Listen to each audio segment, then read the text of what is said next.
Hi, this is Yuvraj Shukla. I am currently pursuing BTech in Computer Science and Engineering from Innovatis University Bareilly. आज के हम video में यह बात करने वाले हैं कि बीटेक सीएस वालों को क्यों इलेक्ट्रिकल इंजीनियरिंग पढ़नी पड़ती है। तो आज का यह वीडियो स्पेशली सीएस ब्रांच वालों का है। BTech CSE means BTech in computer science and engineering वालों स्टूडेंट के लिए होगा।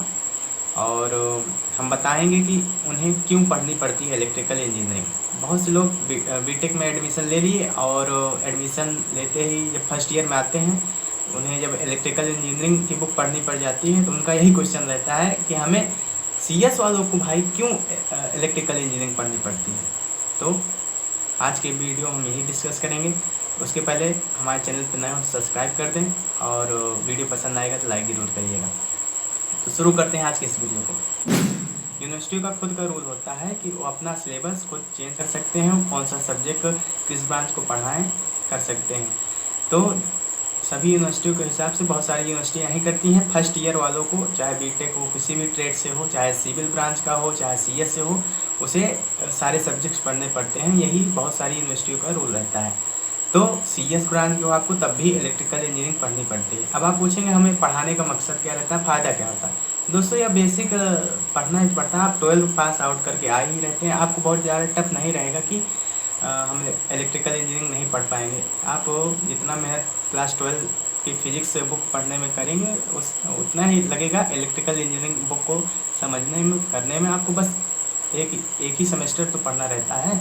आपको इलेक्ट्रिकल इंजीनियरिंग पढ़ना पड़ेगा, ज़्यादा डिफ़िकल्ट नहीं रहता है।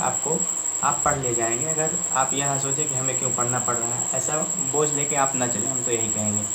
तो यह क्यों पढ़ना पड़ता है हम आपको बताते हैं। आपको बेसिकली कुछ नॉलेज होना चाहिए। आपका पीसी है, पर्सनल कंप्यूटर है, आप मान लीजिए कभी किसी प्रोजेक्ट वर्क कर रहे हो, आपका सीपीयू या कहीं कुछ ख़राब हो जाए तो आपको इतनी नॉलेज तो है, आप अपने आप से अपना पर्सनल कंप्यूटर तो ठीक कर सकते हैं। आप भाई बीटेक कर रहे हो, इंजीनियर बन गए हो, आप माना कि सीएस ब्रांच से हो, लेकिन आपका सिस्टम मान लो पीसी कभी धोखा दे दिया गया या उसमें कहीं वायर ही कट हो गया, तो आप क्या इतनी तनी की जानकारी नहीं रखना चाहते कि हम उसको अपने स्वयं, अगर हमारे पास इंस्ट्रूमेंट है, ठीक कर लें। आप एक इंजीनियर हो तो आप जाएंगे मदद मांगने कहीं बाहर? नहीं, बिल्कुल नहीं जाएंगे। इतना बेसिकली आपको पढ़ना ही पड़ता है। और रही बात तो सिविल इंजीनियर वालों को, उनको भी पढ़ना पड़ेगा। आगे मान के चलिए उनको भी कहीं ना कहीं इतनी थोड़ी बहुत नॉलेज तो होनी ही चाहिए अपने कंस्ट्रक्शन में कि अगर हमें कभी ज़रूरत पड़ जाए तो हम इलेक्ट्रिकल इंजीनियरिंग पढ़े रहेंगे तो उसका भी कुछ ना कुछ उपयोग उनको मिलता है आगे चल के अपने कंस्ट्रक्शन में, वो उसका यूज कर सकते हैं। तो एक ही सेमेस्टर पढ़ना रहता है, ज़्यादा डिफ़िकल्ट भी नहीं रहता। डिफ़िकल्ट तो रहता है, खासकर सीएस वाले कहते हैं हमको पढ़ना ही नहीं है। तो हम तो यही कहेंगे आप पढ़ लीजिए, आपको आगे चल के बेनिफिट ही देगा। तो जवाब यही है कि हमें सीएस वालों को क्यों पढ़ना पड़ता है इलेक्ट्रिकल इंजीनियरिंग।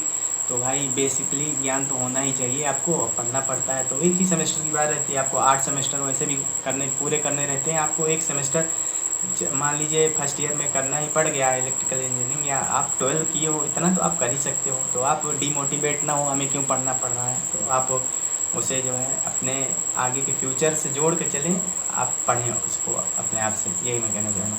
आज के लिए बस इतना है, मिलते हैं अगले वीडियो पे। तब तक के लिए जय हिंद, वंदे मातरम।